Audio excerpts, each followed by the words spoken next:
Hoje é dia 31, sabadão, e eu tô aqui na sua casa pra gente falar de política de novo, tá? Esse é o nosso segundo editorial do dia, bora almoçando e falando um pouquinho sobre a nossa novela preferida. Alexandre de Moraes versus o Homem Laranja, Donald Trump. Pois é, parece que o Donald Trump deu um passa-moleque, um pitaco no Alexandre de Moraes e repreendeu o Alexandre de Moraes. Tipo assim, ô, vem cá que eu vou te dar uma aula de como que funciona o direito internacional. E os Estados Unidos nunca deu tanta atenção para o Brasil como agora. Os petistas devem estar muito orgulhosos, porque a embaixada oficial dos Estados Unidos, o Departamento de Estado, na verdade, mandou um recado oficial para todos os americanos sobre o Brasil. Igualzinho que mandaram para a Venezuela. Aí é sacanagem, né? Nos colocou no nível da Venezuela. Ou melhor, eles nos colocaram no nível da Venezuela, não os americanos, mas quem está à frente do sistema. Mas parece que a pressão está dando resultado. O Barroso, segundo a matéria da Isto É, pretende picar a mula, dar no pé, pular fora disso aqui e assumir uma embaixada. Pois é, a Isto É fez essa matéria há uns dias atrás e agora ela regressa com tudo. Outra questão é resultado eleitoral saindo das pesquisas. E o que estava ruim para o PT fica muito pior. Até o ACM Neto falou que o Lula na Bahia já era, que o PT, né, já está virando, ou melhor, o petista já está virando figura em extinção, né, lá na Bahia, né, que é o reduto do PT. E aí a gente vai falar também do Jorginho Melo, governador de Santa Catarina, que fez cara feia e deu uma resposta à altura, né? Deu uma, sabe, aquela lacrada em cima tanto do governo Lula, que foi lá em Santa Catarina, foi na casa dos outros para falar besteira. Tomou, né? Quem fala o que quer, ouve o que não quer. Tanto ele quanto o ministro do governo Lula tomaram um pitaco gigantesco. Logo depois, os caras falaram: quer saber? Vou ali nos Estados Unidos conversar com um menino chamado Eduardo Bolsonaro para ver se esse cara quer ser presidente do Brasil e dar um chute no traseiro do Lula. Pois é, parece que a coisa tá tão feia que até hoje o Lula tá procurando o dedinho dele. Vamos falar sobre tudo isso aqui? Então não esquece de se inscrever no canal, curtir, compartilhar. É muito importante o seu apoio aqui no nosso canal. E já que é hora do almoço, a gente não pode deixar de falar, né, sobre o que está acontecendo no Brasil. Ó, mercado tá caro, a cesta básica tá caro, o café tá caro. Tem, sabe, ninguém consegue conter o preço dos alimentos, aumento de imposto. Tudo isso está escancarado, a questão do IOF, o governo está gastando milhões com privilégio e, no fim de tudo, quem paga a conta é a gente. É por isso que vocês têm que estar bem informados aqui no nosso canal, mas aí eu também, vocês devem ter percebido aqui, né, o QR Code aqui, eu tô recomendando para vocês jornais sérios, e um deles é a Gazeta do Povo, né? Ó, ele denuncia, é censurado com rótulo de inimigo da democracia, mas ele não arredou o pé. A gente viu outros jornais aí que arredaram, né? Agora, quem é bem informado consegue ver o lado da verdade. Para mim, tá? É por isso que eu estou indicando a Gazeta do Povo para vocês. Fácil, de bom agrado. Um dos poucos veículos que, na minha visão, tem a coragem de enfrentar o sistema e que denuncia os abusos de poder e expõe realmente o que está rolando, né? Nesse Brasil aí. E aí, conversei hoje, né, com a Luana lá da Gazeta do Povo e eu consegui uma oferta topíssima para vocês. 6 meses de Gazeta do Povo, R$1,90 por mês. Dá nem R$2, R$1,90 por mês durante os 6 primeiros meses. E aí você garante acesso ilimitado ao jornal, notícias do Brasil e geopolítica do mundo também, as colunas de opinião com as maiores vozes, né? E agora o Nicolas Ferreira está fazendo parte dessa turma também. Então, vou repetir. Tá o link aqui, ó. Acessa gazetadopovo.com.br/Sandro, tá? Ou então, tá vendo o QR Code aqui? Um desses 2 lugares. Você aponta o celular para aí, né? E aí você vai ter acesso, né, às matérias do Gazeta do Povo, tá bom? Então, vamos de notícia. É o seguinte, a nossa novela preferida, Alexandre de Moraes versus Donald Trump, tem um novo capítulo.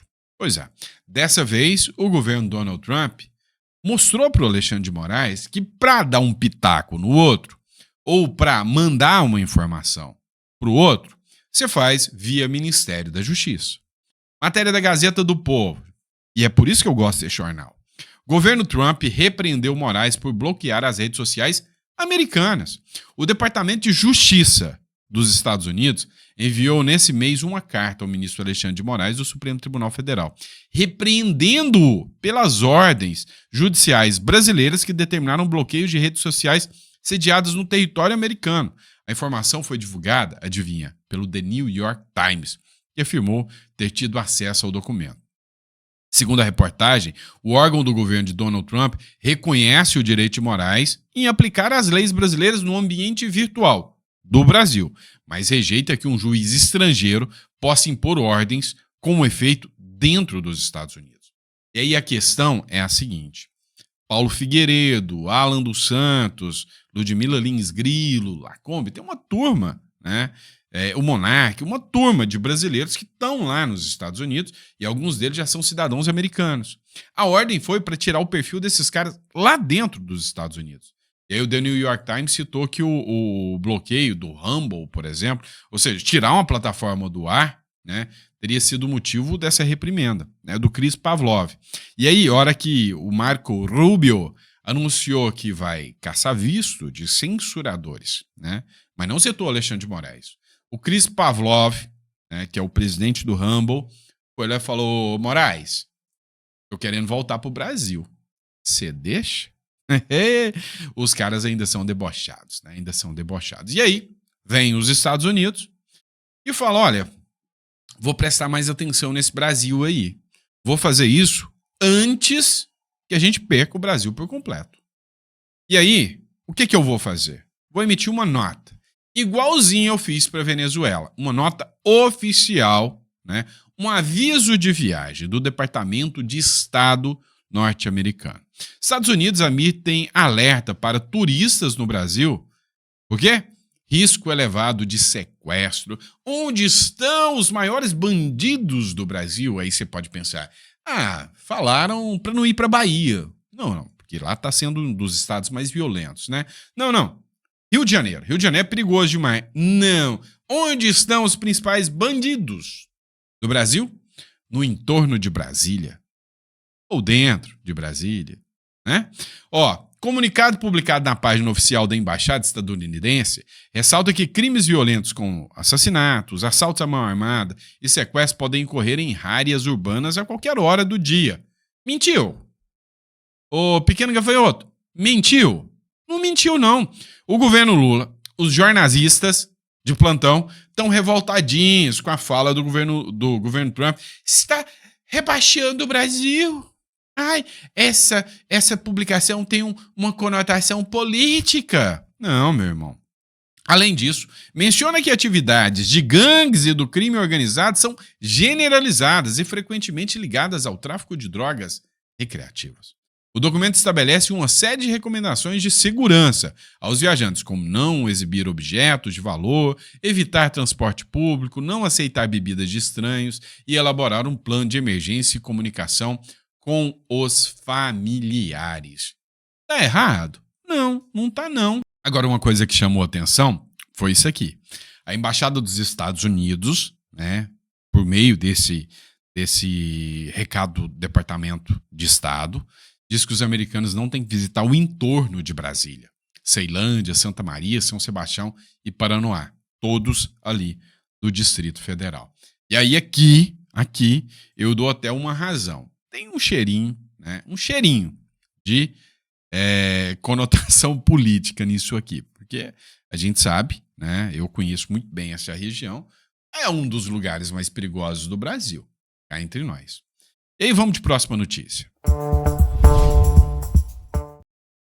Bora lá. O Barroso, ministro do Supremo Tribunal Federal, sabe que esse nome combina demais com o que está sendo feito no STF? Barroso. Combina, esse nome combina. Então, o Barroso, ele dá sinais de que pode deixar o Supremo Tribunal Federal. É uma matéria que vem, né, da Isto É, né? E aí, isso poderia acontecer em setembro. Tá. Por que ele quer sair? O Palácio do Planalto, essa matéria aqui é do Meridiano, tá?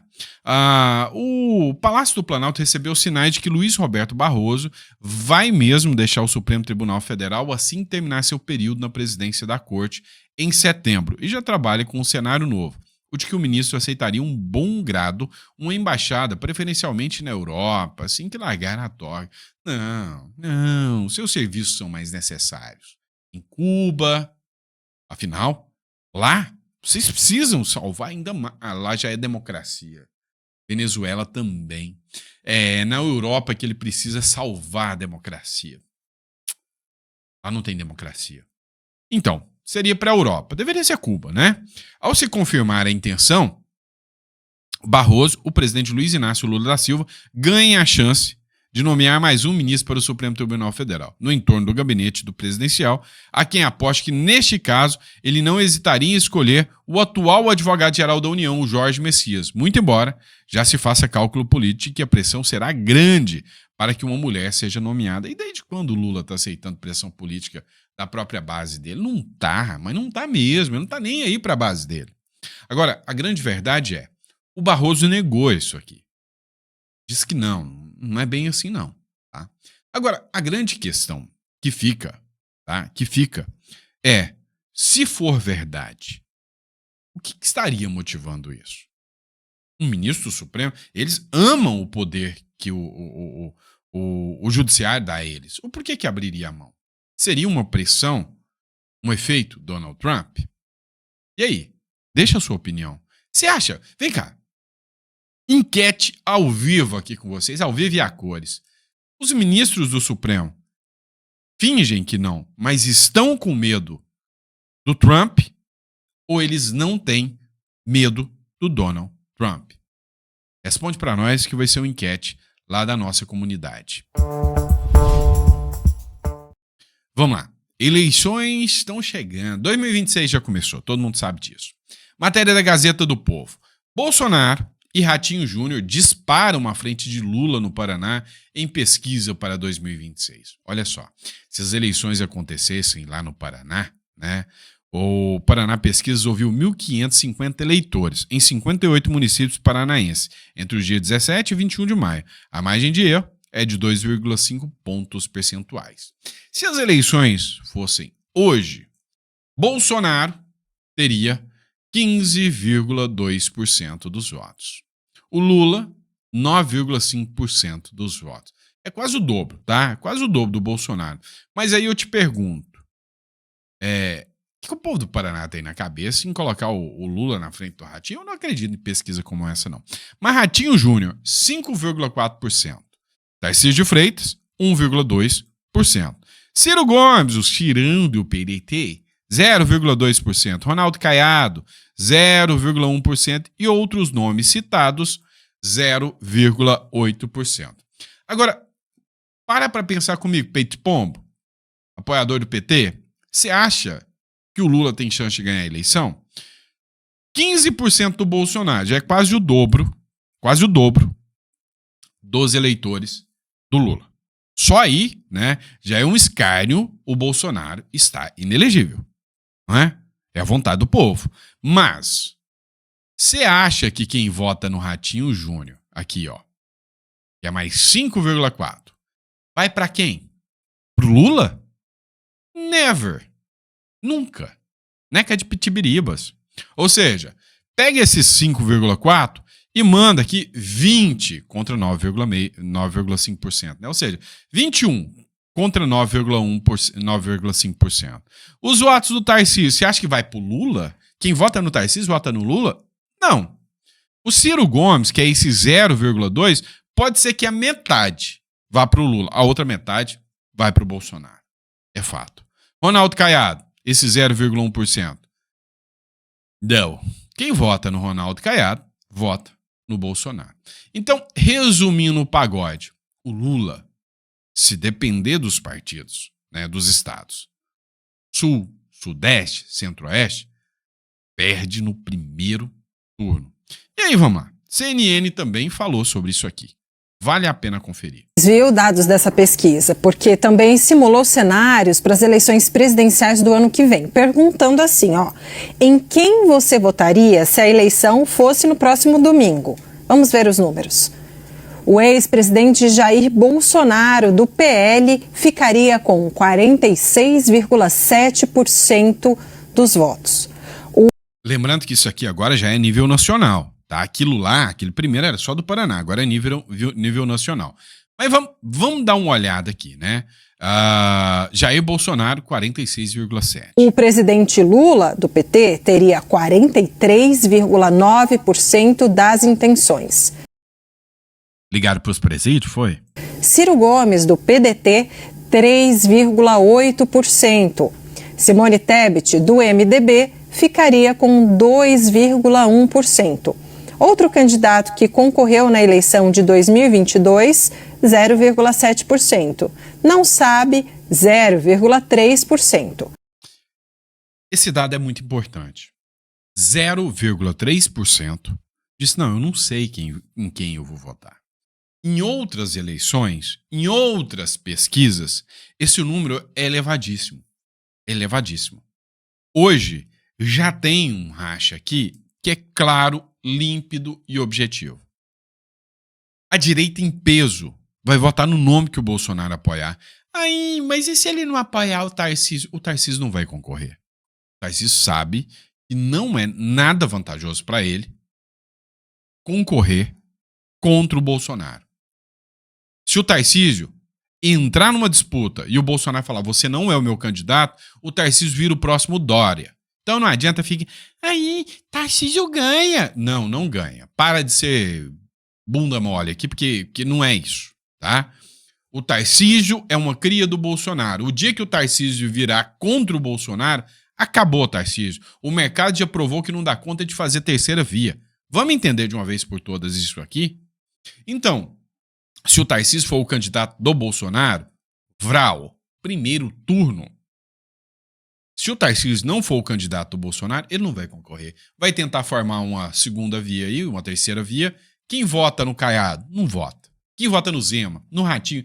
Ninguém chega aos pés do Bolsonaro. E aí, eu nem sou bolsonarista pra estar falando isso pra vocês. Eu só sou um cara que enxerga a realidade. Eu não sou burro, tá? Como diz a Janja, eu me considero uma pessoa inteligente, né? Mas vamos falar a verdade aqui, pessoal. Para. Tarcísio é um líder político interessante? É, mas o Tarcísio não é ninguém sem Bolsonaro. Nunca seria governador. E se ele faz uma traição, a gente já viu o que aconteceu com o Dória. Tô errado? Tô errado? E aí, para encerrar esse pedaço aqui, até onde é o núcleo base do governo Lula, que é a Bahia, onde tem mais petista, já tá mudando. O ACM Neto já falou que vão abandonar a base do governo Lula, inclusive abandonar os ministérios. Vejo crescente do povo baiano por mudança. E eles estão apavorados, o PT da Bahia está apavorado. A vida toda se ancorou em Lula, que era considerado acima do bem e do mal. Lula está em queda, inclusive na Bahia. As pesquisas mostraram isso. Jerônimo está em queda. Hoje, sem ser candidato, sem admitir candidatura, sem estar fazendo campanha, eu apareço em primeiro em todas as pesquisas contra um governador que está aí sentado fazendo política o dia todo, politicagem, abdicando de governar o Estado, deixando de lado as prioridades da Bahia, esquecendo de combater a violência, de trabalhar pela educação, de melhorar a saúde, de gerar emprego, que vive no mundo paralelo da Gerolândia, a verdade é essa, e o povo percebe isso e tanto percebe que demonstra o seu desejo por mudança. Vejo crescendo. Eu vejo que o Nordeste vai eleger senadores de direita, tá? E vai ter um vral nos governadores de direita também, né? De esquerda. Ou seja, essa turminha que tá aí dominando tudo da esquerda, mas vai levar uma tunda numa velocidade, né? Vocês vão ver o que vai acontecer. Vamos lá, já que a gente tá falando de governador, né? Vocês estão vendo o que aconteceu, né? Olha essa matéria aqui, que fala o seguinte, tá? Ó, ministro O Lula provoca Jorginho Melo, que retruca. Obra nenhuma, só conversa mole. Durante um evento lá em Santa Catarina, o ministro dos Portos e Aeroportos criticou a postura do governador Jorginho Melo e respondeu pelas redes sociais. Mas não foi só ele, não. O Lula também foi lá em Santa Catarina criticar, né, o governador. Lula critica o governador de Santa Catarina e diz que aliados de Bolsonaro só sabem mostrar arma. O Lula, a maioria, né, muitos eleitores Lula, aqueles que vocês não querem considerar como grupos terroristas, também usa arma pra caramba, né? Agora, uma coisa é certa, eu aprendi desde criança, né, isso aí é questão de educação, não se vai na casa dos outros para falar mal do dono da casa. Você tá lá e muito mal fazendo seu papel de presidente da República. Agora, dentro do Estado, o governador é que conhece a realidade dos seus governados, do seu povo. E aí vai lá para caçar briga. Vamos lá. Aí quem fala o que quer, ouve o que não. Somos ingratos, né? Governador sendo ingrato com o presidente Lula. A cada R$100 de Santa Catarina que a gente manda para Brasília, vocês devolvem em 10. E ainda somos ingratos, né? Viva o presidente Lula! Viva Itajaí! Viva o Brasil! Sem contar as obras que o presidente veio entregar hoje, né? Que obra, ministro? Veio entregar conversa mole. Cadê o dinheiro das fragatas que ele veio ano passado prometer? Eles vão parar. Deixa eu ler a relação do... Olha só, eu quero... Pega um papel e uma caneta para você anotar a relação de obras que foram feitas em Santa Catarina pelo governo Lula. Obras aqui do governo federal. Opa, não tem nenhuma, rapaz! Somos ingratos, né? Pois é, tirou onda, né? E aí é aquele negócio, quem fala o que quer, ouve o que não quer. Mas não parou por aí, não. Vamos dar um recado muito bem dado, né? Jorginho Melo encontrou o Eduardo Bolsonaro lá em Washington, né? E tomou um café entre amigos. O governador de Santa Catarina, o Jorginho Melo, se encontrou com o deputado federal Eduardo Bolsonaro na quinta-feira em Washington, que é a capital dos Estados Unidos. O encontro foi informal, marcado por um café entre amigos e serviu para discutir o cenário político brasileiro e internacional. Jorginho, que é próximo da família Bolsonaro, aproveitou a viagem oficial aos Estados Unidos para rever o deputado com quem não se encontrava desde a mudança dele para os Estados Unidos. Jorginho Melo está nos Estados Unidos cumprindo uma agenda oficial para buscar investimentos e parcerias para Santa Catarina. Já Eduardo Bolsonaro, que atualmente mora no Texas, se licenciou do mandato de deputado federal para se dedicar a articulações políticas no exterior. Vamos entender o que está acontecendo? Todo mundo está vendo que o Tarcísio não está convencendo tanto o eleitor do Bolsonaro. Vamos falar o português claro aqui. O Tarcísio, ele só leva num cenário onde não tem Michele, não tem Eduardo e o Bolsonaro o apoia. Caso contrário, Temer pode espernear, pode fazer o que quiser. Eu estou falando em eleições livres e justas numa democracia, tá? Temos que levar isso em consideração também. Pode Temer espernear, pode falar o que quiser. Mas Tarcísio não leva. Não leva. Agora, o que estão vendo? O Bolsonaro está fortalecendo o Eduardo Bolsonaro. Porque se o ministro Alexandre de Moraes recuar, ou se por um acaso ele acabar sendo empichado, uma pressão maior, se, sei lá, o Donald Trump ameaçar o Alcolumbre e falar, ô Alcolumbre, se o impeachment não rolar, o próximo sancionado é você, porque você é conivente. O Eduardo Bolsonaro sai como herói. Sai como herói. E aí ninguém tira a eleição do Eduardo Bolsonaro. Hoje eu vi uma análise inteligentíssima, tá? Inclusive, é do Ancapso, tá? Eu não sei o nome do barbudinho lá do Ancapso. Eu esqueci. O cara falou o seguinte, olha, vem cá.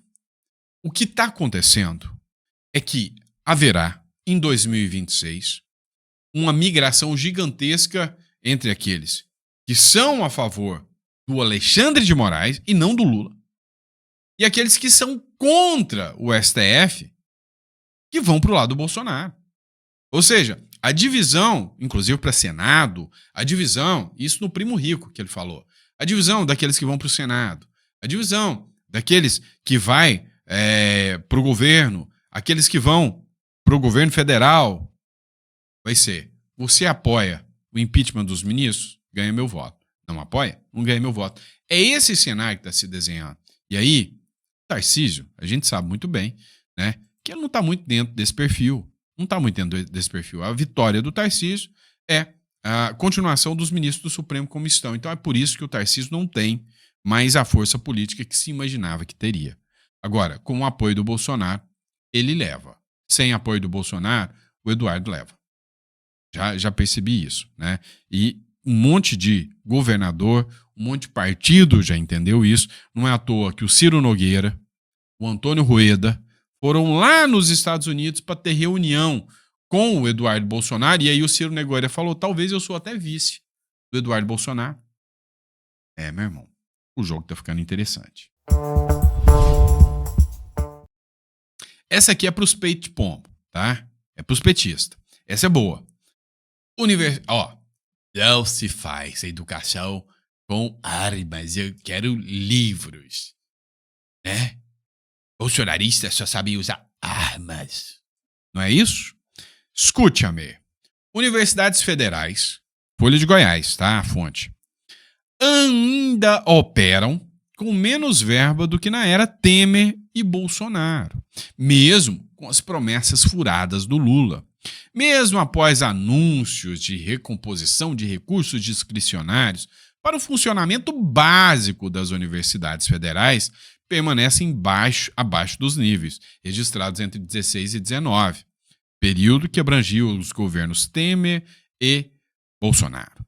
Esse tipo de verba cobre despesas como água, luz, internet, manutenção predial, limpeza, segurança, materiais, além de benefícios a servidores, como auxílio transporte e alimentação. Pessoal, eu queria que vocês até agradecessem o Lula, né? Dessem parabéns para o Lula, porque o Lula está conseguindo o que o Bolsonaro não conseguiu. E aí você vai ficar bravo comigo? Pode pegar o pedaço de pau aí, o porrete, para bater em mim, né? Beleza. O Bolsonaro não conseguiu detonar a militância das universidades. Calma, o Lula está conseguindo. Ele vai quebrar a maioria das universidades porque não tem dinheiro nem para pagar energia, nem para pagar água, luz e internet. Agora, guiçar, pagar o salário dos professores daqui a pouquinho.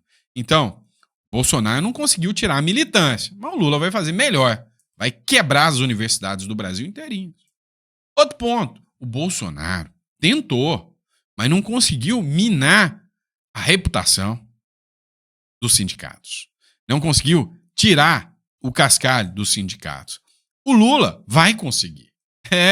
O Lula vai conseguir. Ninguém vai perdoar o que os sindicatos fizeram com os aposentados. Então, essa turma de esquerdista dos sindicatos, meu chapinha, calma, que a resposta virá. E aí, sim, o Lula vai conseguir quebrar os sindicatos, porque agora o Congresso acabou de aprovar a urgência num projeto de que não será permitido 1 centavo de desconto nas aposentadorias. E aí, o que vai acontecer com os sindicatos? Vai quebrar. Eu vou soltar fogos de alegria por causa disso. Pode ter certeza. Vamos lá, pessoal. Próxima matéria. Pessoal, a turma da Left People, né, que se diz defensora. Olha, nós defendemos as pessoas, as minorias. Nós defendemos as pessoas com deficiência. Mentira, eu sou pai de uma menina com deficiência. E, cara, esse governo não tá nem aí. Não, mas nós defendemos os negros. O que mais tem é assassinato de negro por aí. Então não vem com esse papinho, não, que a comunidade negra não tá tendo apoio nenhum. E a comunidade LGBT? Não. Falam, mas o que estão fazendo por eles? Eles só querem dignidade e respeito. E aí você sabe quem é a turma que mais ofende eles? É a esquerda ofensiva. Se você for um gay e não andar na cartilha deles, eles vão ser homofóbicos com você como nunca. Eu tô falando isso por causa do Glenn Greenwald. Eu acompanhei desde o início, quando o Glenn Greenwald começou a fazer denúncias contra o Alexandre de Moraes em 2023, acho que foi fevereiro ou março de 2023. E aí o David Miranda, que era o companheiro do Glenn Greenwald, começou a padecer de uma doença gravíssima e a galera da esquerda estava desejando a morte dele. Esse é um amor, né, maluco da esquerda, da left people, que o Glenn Greenwald entendeu. Agora, qual é a última? Os caras pegaram um vídeo íntimo do cara, espalharam nas redes e viralizaram. Isso é gabinete do ódio. Glenn Greenwald se pronuncia após vazamento de vídeo íntimo e fala em motivação política. É da direita que espalha o ódio? Não. O jornalista Glenn Greenwald, radicado no Brasil, foi alvo de vazamento de um vídeo íntimo publicado sem o seu consentimento. Em nota, ele afirmou que a divulgação foi criminosa e motivada por interesses políticos. Glenn Greenwald disse que o conteúdo mostra atos consensuais e não se envergonha do que foi exposto. Afirmou ainda estar perto de identificar os responsáveis. Ele, que é fundador do The Intercept Brasil, um sitezinho militante, que falou que tem que acabar com a polícia de Goiás, tem que parar a polícia de Goiás. E famoso pelo caso da Vaza Jato, né? Ele que expôs o Sérgio Moro ali, né, com os casos das ações do Moro, e o Glenn Greenwald ganhou meu respeito ao ser imparcial e falou, não, eu expus o Sérgio Moro e eu favoreci a esquerda, e a esquerda, né, me tratou como herói. Agora eu estou expondo o Alexandre de Moraes e a esquerda me quer morto. O jornalista disse que seguirá atuando normalmente e voltou a criticar o uso político de sua vida privada para atacá-lo publicamente. É um absurdo o que estão fazendo com o Glenn Greenwald, tá? Fica assim... minha solidariedade a ele, né? Absurdo uma pessoa expor um vídeo íntimo do outro, isso é insano, é absurdo, mas é o retrato claro e evidente da esquerda no Brasil, tá? Grande abraço, fiquem com Deus. Daqui a pouquinho a gente tá de volta com mais um editorial para vocês, tá? Às 4 horas da tarde tem mais conteúdo. Grande abraço e até lá.